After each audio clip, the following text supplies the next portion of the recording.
Hey friends, welcome back to this homeschooling naturopath. If you're new around here, my name is Hannah and I'm a homeschooling mama of 3 little girls who are 10, 8, and 6, and I'm also a fully qualified naturopath living and working in New Zealand. On this channel, I like to share content related to homeschooling, homemaking, motherhood, as well as some naturopathic info throughout some of my content here. In today's video, I'm going to be taking you guys along and showing you how I plan out a week of homeschool in my Plum paper planner. So, if you're interested to see all the ins and outs of how I plan our week, our homeschooling week, keep watching.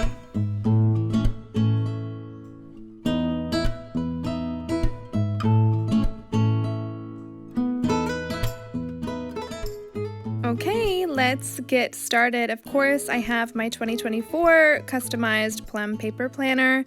I've got some pretty tape that I picked out to use, and I've got my pens, 2 different colors. And then I have got all of our curriculum laid out that we're going to be covering this week. I've got our group subjects as well as all of my girls' independent work. This is our current read aloud for the month of May. This is our book club book, The One and Only Ivan, so I'm going to make sure I write that down, otherwise I will forget to read it.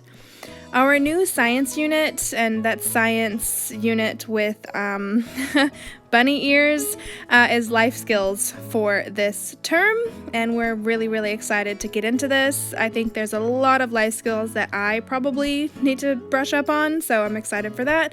And I've got a couple of books here that I want to go over as well.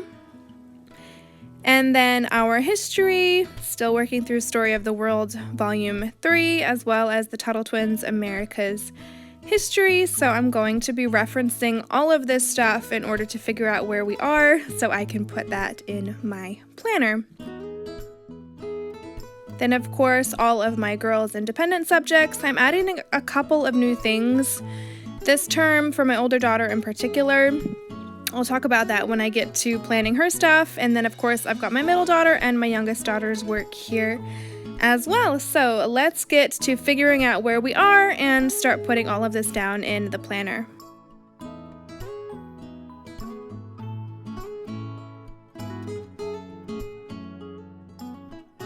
Alright, so you can tell I was in a rush when I wrote this particular week. We've just come back from a week off school, so I'm skipping this week here and going straight to the next one, starting with May 20th. We've just come back from our second break of this year. We took a week off to rest and recover and declutter the house a little bit and the whole thing. It's amazing how much clutter and how unorganized things can become after just 6 weeks. It's really interesting. So I'm really enjoying our new schedule, our yearly layout, 6 weeks on, 1 week off. It's been really great for us so far.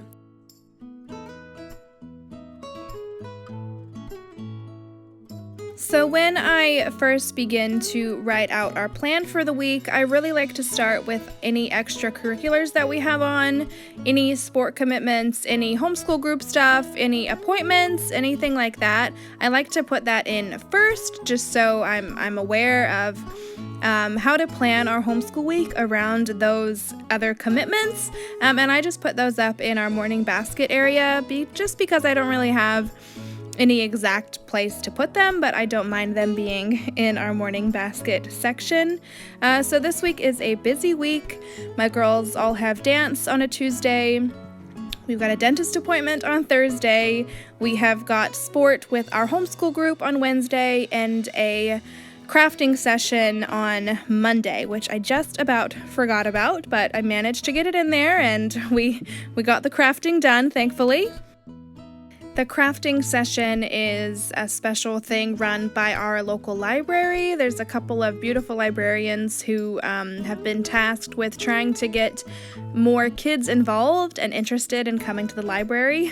So they put on a craft session just once a month, and you know, it's always something really new and fun and exciting. This week my girls made shadow boxes with beautiful autumn leaves. They were amazing. They were so cool. And the librarians have also put on special crafting sessions just for our homeschool group, which have been really, really cool. Yeah, so nice. We love going to our local library. It's really a special thing that we're so grateful for. So this is what our extracurriculars look like for this week. And so now I can start to plan all of our actual homeschool work around these extracurriculars. First off, I like to start right up the top with morning basket time. I have this beautiful little template that I created over on Canva, which is actually available for purchase for a very small price over on my new Etsy shop. If anyone is interested, just a little plug there. While I do have my morning basket template plan already there, I do like to write everything we do for morning basket time down in my planner. So this is what I do every week, you guys. The WWN stands for World Watch News, which actually I probably could add to my morning basket template, but I just haven't yet. I don't know, you guys. Should I add it on there? We watch World Watch News every single morning. It's a given. It is how we start our day, and it's how we've started our day for over a year now, so I kind of don't feel like it needs to be on my morning basket template because I know I'm not going to forget about it, whereas some of the books and some of the curriculum I want to cover that I have to put on this template, I am more likely to forget about. World Watch News, I will not forget about. The other things, I might. So, anyways, World Watch News, our daily devotion, which currently we are working through sticky situations. If you follow over here, you've heard me talk about it so many times. Poetry, Patriots Almanac, and we always play a Professor Noggin, which is just the best game ever. So fun, so educational. It is probably our favorite game that we play in our homeschool. And of course, French, and I swear you guys, it is thanks to this morning basket template that I actually am remembering to be consistent in teaching my girls French. They have seriously come such a long way with French this year, and it's so cool. It is so amazing to hear them actually speaking French and actually understanding so much of what I'm saying. And I'm honestly, hands down, I'm putting it down to this morning basket template, keeping me consistent and reminding me every morning when I look at it, oh, I need to teach my girls French today. So it has been really, really helpful in keeping me consistent. Fridays, as you guys know, is our fun Friday with bunny ears, and this is just an enrichment day, so our Fridays are a little bit different when it comes to morning basket time. We do a little bit more, and so instead of writing our quote-unquote morning basket subjects in the morning basket area, I put those in the group subject category because they take the place of our group subject on a Friday. So we do not do science and we do not do history. Instead, we do bird study, artist study, and currently crochet, which I needed to add to my morning basket template because I have been really bad at teaching crochet this year, and it needs to be more consistent. So hopefully now it will be. Okay, and moving straight into our group subjects for the week. For science this term, we are starting on life skills by Gather Round Homeschool, and you can argue that this is not necessarily science, but if you know about Gather Round Homeschool, you know that the student workbooks contain science in almost every lesson. They have everything from science, they throw a bit of math in there, there's language arts, there's history, there's a lot in their student pages. So while we're learning life skills, I am classing this as science for this term. We do science 2 days a week, typically on a Monday and Tuesday, and so we're going to be getting 2 lessons done this week, lesson 1 and lesson 2, and so I'm just taking a little bit of time here to look over the lessons, see about any hands-on activities, any materials I need to gather, and just generally have an idea of what we're going to be doing as a family, and I will write down any notes that I need to in my planner. This week is pretty straightforward. The hands-on activities are very, very simple, and I don't need to locate any materials. So all I'm going to do here is write in what lesson of our Gather Round unit that we're going to be doing, and it's as simple as that.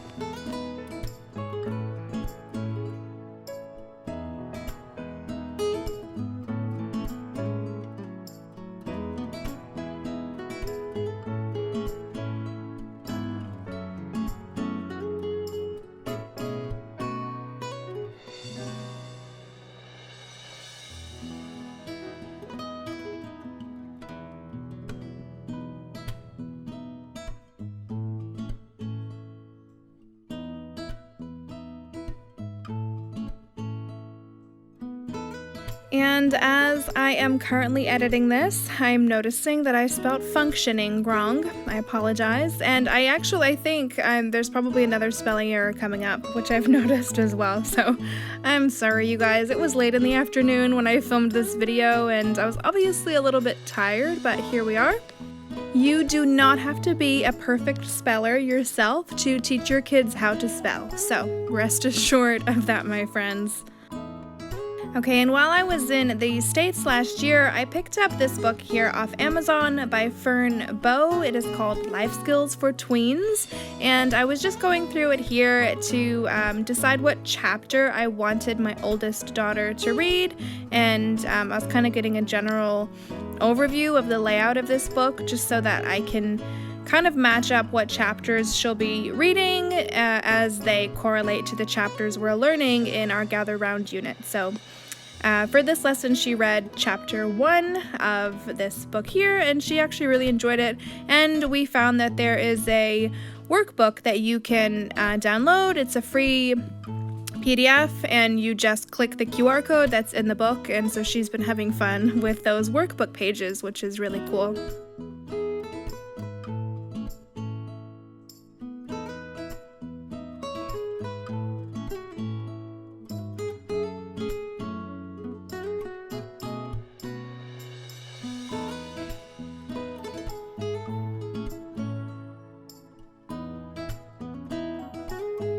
Moving on now to our history. We do history 2 days a week, usually on a Wednesday and a Thursday. We're up to chapter 13 in our story of the world, and this week we are talking about the Sun King of France. So I was just grabbing what chapter we were on so I could put that in here. On a Wednesday, because we have sport with our homeschool group, all we do is read the chapter. So I will read that chapter usually just after morning basket time. And then with our history time on the Thursday, the following day, we will do the activity or the craft or whatever my girls want to do that sort of correlate with that chapter and the people that we have learned about. My girls have really been enjoying writing biographies lately, so they get to choose someone who we've recently learned about or talked about in our story of the world, and then do a little bit of research on the computer and write a bit more in depth about them, and they've been really enjoying that for activity time. However, when Story of the World suggests a fun craft or activity, they also like to do that. I really like the look of this one here, Medicine of the 1600s. There's some really fun ideas here, which I think that my girls will really enjoy. I don't know about the split chicken on your back portion of that activity. We probably won't do that, but the rest of it looks fun. So I'm gonna jot that down in my planner here, just so that I can mentally prepare myself and get any supplies organized that I'll need for those activities on Thursday.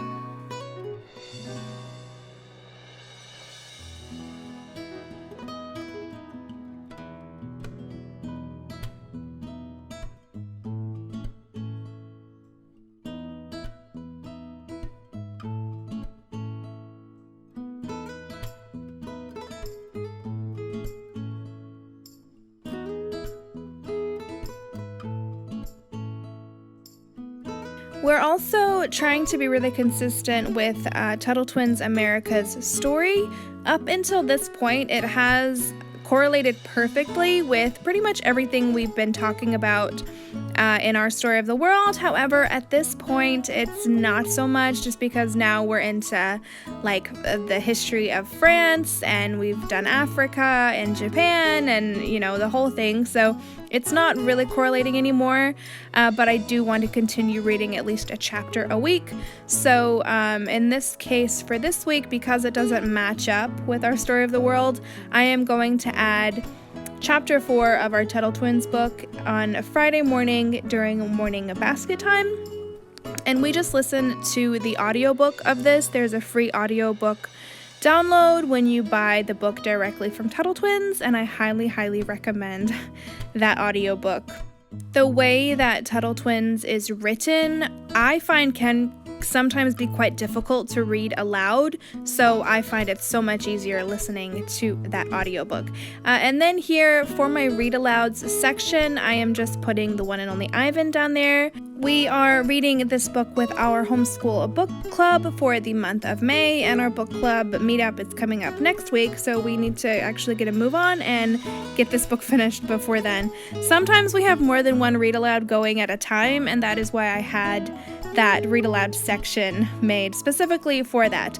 Now, moving on to my oldest daughter's independent curriculum, you will notice a few changes here if you follow along. Her and I made the decision to put a stop to the Good and the Beautiful Language Arts Level 4, and we decided to move straight on to the Language Arts Level 5 for her for this term. She had about 20 lessons left of the Level 4, but if you go back and watch my Term 2 update, I talked quite a lot about how it was just it was not working out, and so her and I made the decision to move into the Level 5. So that is what we are doing, and she is actually loving this. It's really funny because in my mind, the layout of these two curriculums, the Language Arts Level 4 and the Level 5, in my opinion, they look almost identical, but to her, they're not.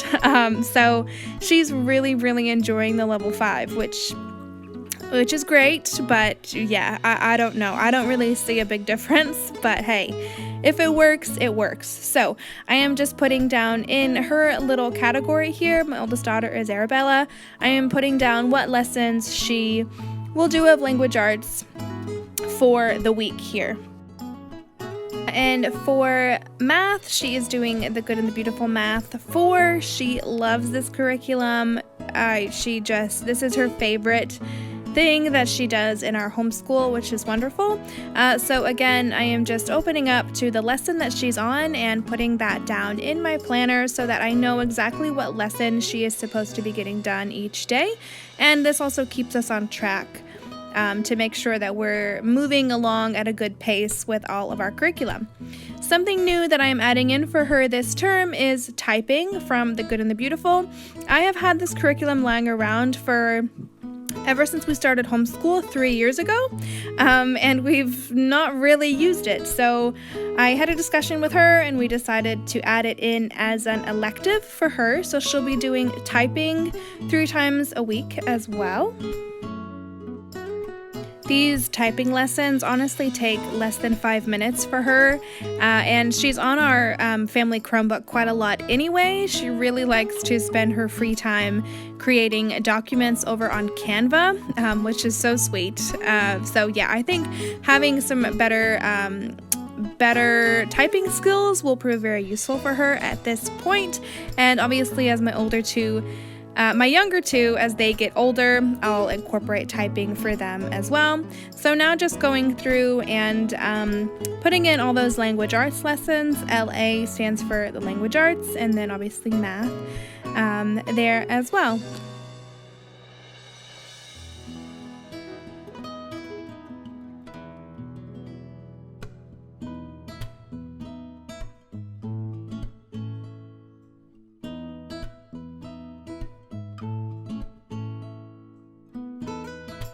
So as you can see, as far as her independent work goes, every day of the week is pretty similar for her. She has her language arts, she has her math, and it's great to have that type of consistency and that routine.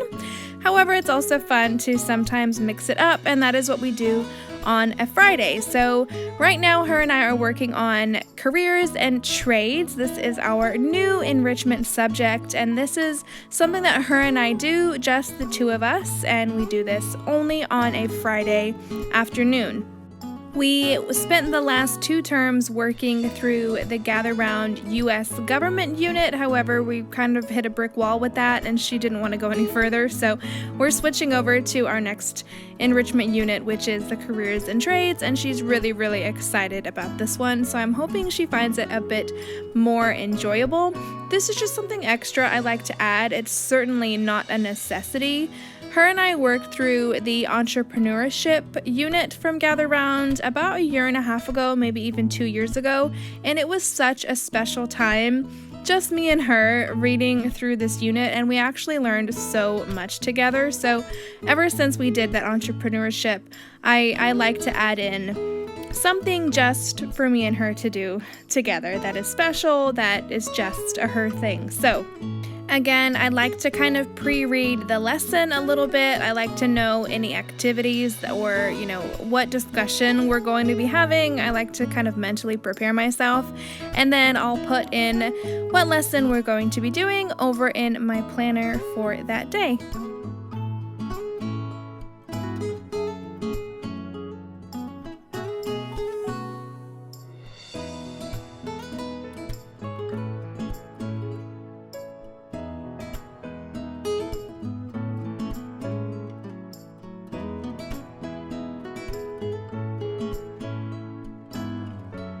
Moving on now to my middle daughter's independent work. She also has language arts. She's doing language arts level 3 from The Good and the Beautiful. She has got as her enrichment subject the Gather Round unit Growing Up with God. She's currently doing the level 1, and she's also got The Good and the Beautiful Math 3.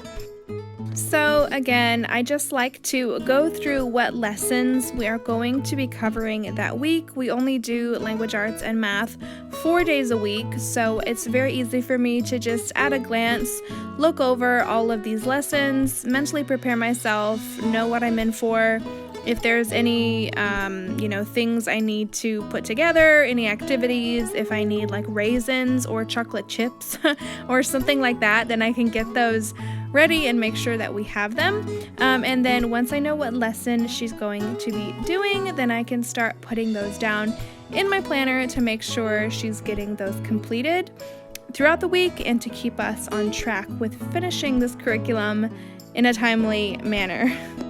What I'll also add in here is that I offer my daughters incentives for completing all of this work. So each of them have 4 language arts lessons, 4 math lessons a week, plus a few other things. But the main things are math and language arts. And on a Friday afternoon, if they have completed those 4 math lessons and those 4 language arts lessons, then they get to choose something from our treasure chest.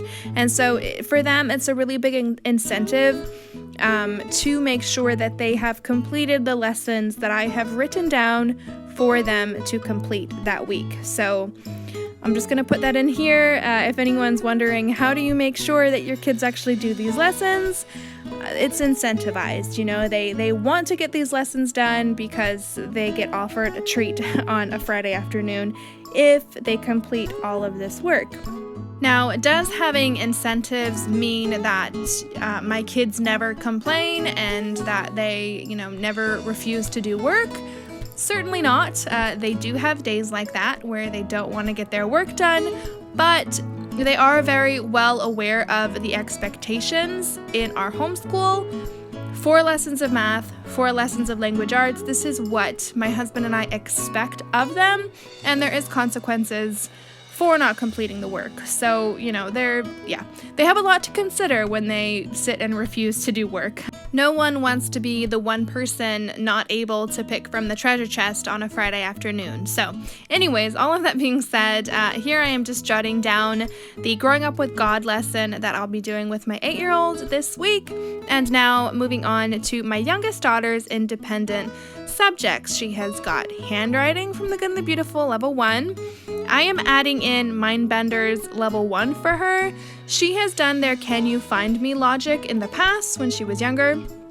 but I wanted to add in some logic for her, and then of course her math and all about reading. So again, just going through all of the curriculum here. Like I said, we've been off for a week, and so I don't know where we're up to. I don't know where we're at. I don't know if my last week of last term that I wrote down is totally accurate. So going through and making sure I have all the lessons that we have to get done this week. For lesson 17 of All About Reading here, she will be reading 2 separate stories, and we only read 1 story a day, so I'm writing down lesson 17 twice because we'll read the first story on Monday and the second story on Tuesday, but it's still the same lesson, so that's my reasoning there. And then lesson 18, we're just learning a consonant team, so that will just take 1 lesson. So lesson 18 will be on Wednesday, which my camera was doing all kinds of weird things here. And I was trying to hold the camera and write at the same time, which was proving a little bit more difficult than you would assume. And then lesson 19, again, is 2 stories worth. So she will start lesson 19 on Thursday with the first story. And then generally her and I do not do All About Reading on a Friday. But I thought, to round out the week, why not? So we're going to also be finishing that second story off for lesson 19 on Friday. And then going through and checking what lessons she's on in her The Good and the Beautiful Math K. Again, you guys, I just like to make sure I know what's going on. I don't want any unexpected surprises hitting me when I sit down to do math with my kids. So I highly recommend just double checking at the start of your week what your kids have to do so that there's no, nothing out of the blue popping up.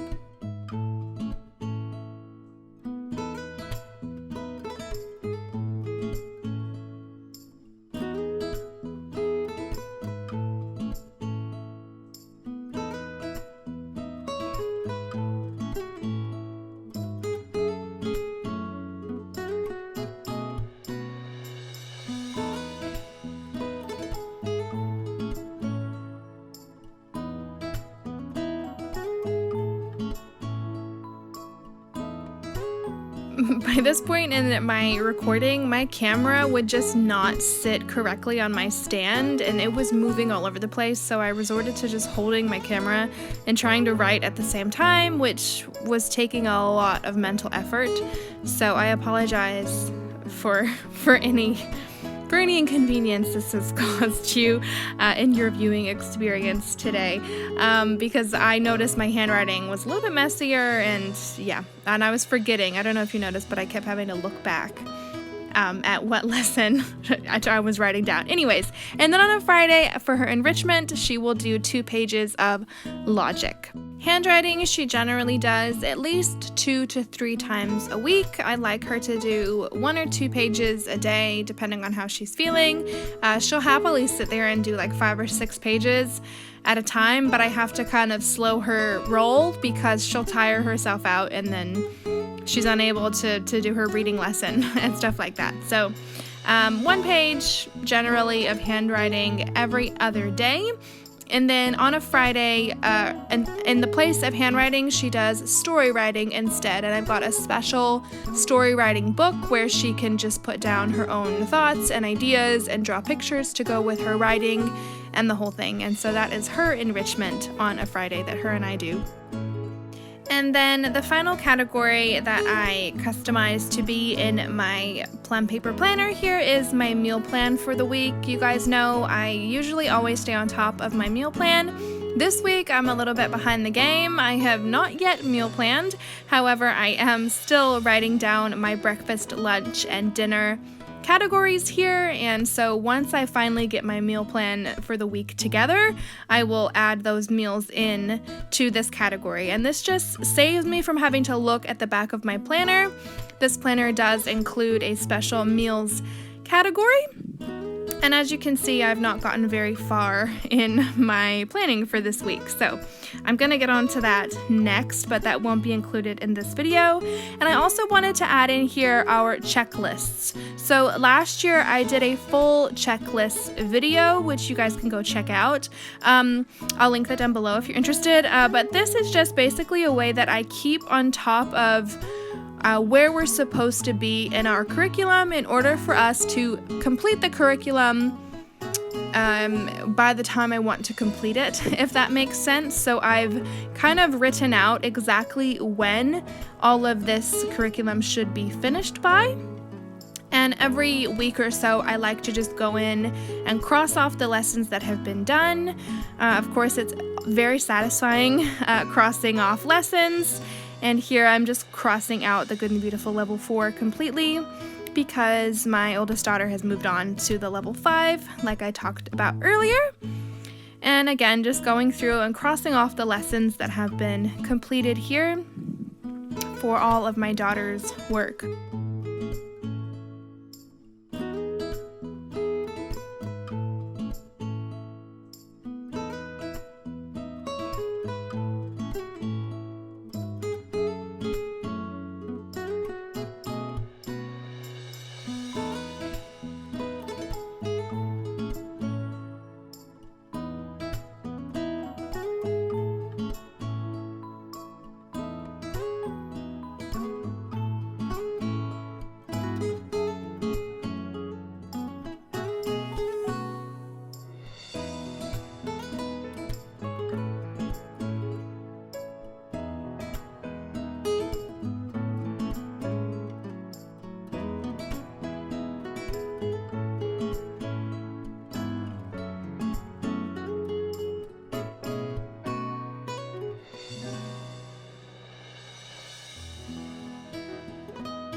All right, and there you have it. That is how I keep on track with all of our curriculum and make sure that we're all moving ahead at the pace that we should be. I hope that you guys have really enjoyed watching me plan this homeschool week. I love making videos like this for you guys. If you've enjoyed, please hit that like button, and I'd love it if you stuck around. I share a new video at least once a week, so I'd love it if you guys joined. Thank you so much for watching, and I'll catch you guys next video. Bye!